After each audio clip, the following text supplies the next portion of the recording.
এই 14 দিন, 13 থেকে 14 দিন এই বাচ্চাটা আমি বাড়িতে আসার পরে শুনলাম যে বাচ্চাটাকে খুঁজে পাওয়া যাচ্ছে না। আমি আমার বাসার একটা কাজে আমি সুমনি বাজার গেছি, ওখান থেকে আসার পরে আমি শুনতেছি আমাদের এই নাতিটাকে পাওয়া যাচ্ছে না।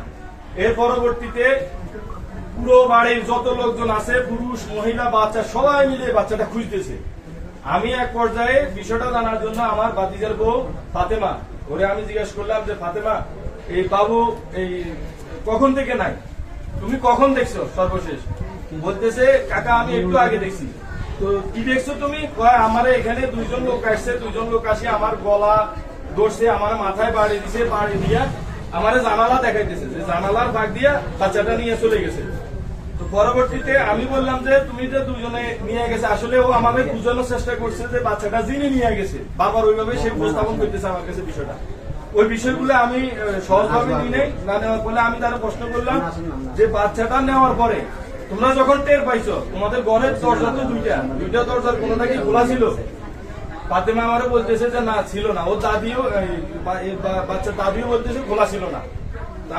আমি প্রশ্ন করলাম যে তোমাদের ঘরে যদি দরজা কোনোটা খোলা না থাকে, কেউ যদি নিয়ে যায়, বাচ্চাটা যদি কেউ নিয়ে যায়, অবশ্যই দরজা খোলা থাকবে। তো তোমরা বলতেছো দরজা খোলা নাই, আবার তোমরা বলতেছো বাচ্চা নাই, তুমি আবার বলতেছো যে জানালা দিয়ে নিয়ে চলে গেছে। তো জানালা দিয়ে দুজন ব্যক্তি কিভাবে একটা বাচ্চা নিয়ে যায়? সে বারবার একই কথা, এবং পুরো বাড়ির লোককে সে একটা বোকা বানাই দিছে। বোকা বানায় আমরা সবাই বাইরে বুঝতেছি, অথচ বাচ্চাটা সর্বশেষ এখন পাইছে ঘরের ভিতরে একটা পানির ড্রামের ভিতরে বাচ্চাটা মৃত অবস্থায় পাওয়া গেছে। তো এখন আসলে এই বাচ্চার বিষয়ে এটা আমাদের নাতি, আমাদের পরিবারের ছোট নাতি। এই বাচ্চাটা জন্ম মাত্র 13 দিন। আমি এখন এই যে আমি আরো একটা বিষয় জানি যে তারা প্রেম করে বিয়ে করছে। তারা দুইজনে, আমার ভাতিজা এবং ভাতিজার বউ, এরা দুইজনে প্রেম করে বিয়ে করছে। ছেলেটা হচ্ছে বেকার, সেই স্টুডেন্ট, ইন্টার পরীক্ষা দিছে। তো এই ছেলে তারপরেও তার বাবা মানে নিছে।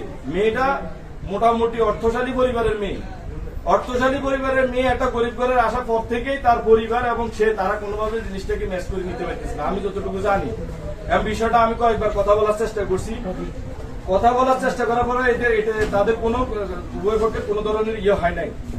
এরপরে বাচ্চাটা ভূমিষ্ঠ হওয়ার কিছুদিন আগে এই মেয়েটাই ছেলেকে বলছে, ছেলে আমার নিজে বলছে, আমার ভাতিজা আমার নিজে বলছে যে ফাতেমা আমারে বলতেছে যে আমার বাচ্চাটা শুধু ভূমিষ্ঠ হোক, তোর বাচ্চা ভূমিষ্ঠ হইলো তোর গলায় দিয়ে চলে যাবো। এখন আমার কথা হইলো, আপনাকে মা হইতে বলছে কে? আপনি যদি এই বাচ্চা পালতে না পারেন, আপনি বাচ্চাটাকে ভালোই চলে দিতেন। আমরা অনেকে আছি, তার দাদা আছি, চাচা আছে, অনেকে আছে, আমরা এই বিশাল বাড়ি, বিশাল পরিবারের লোকজন আছে।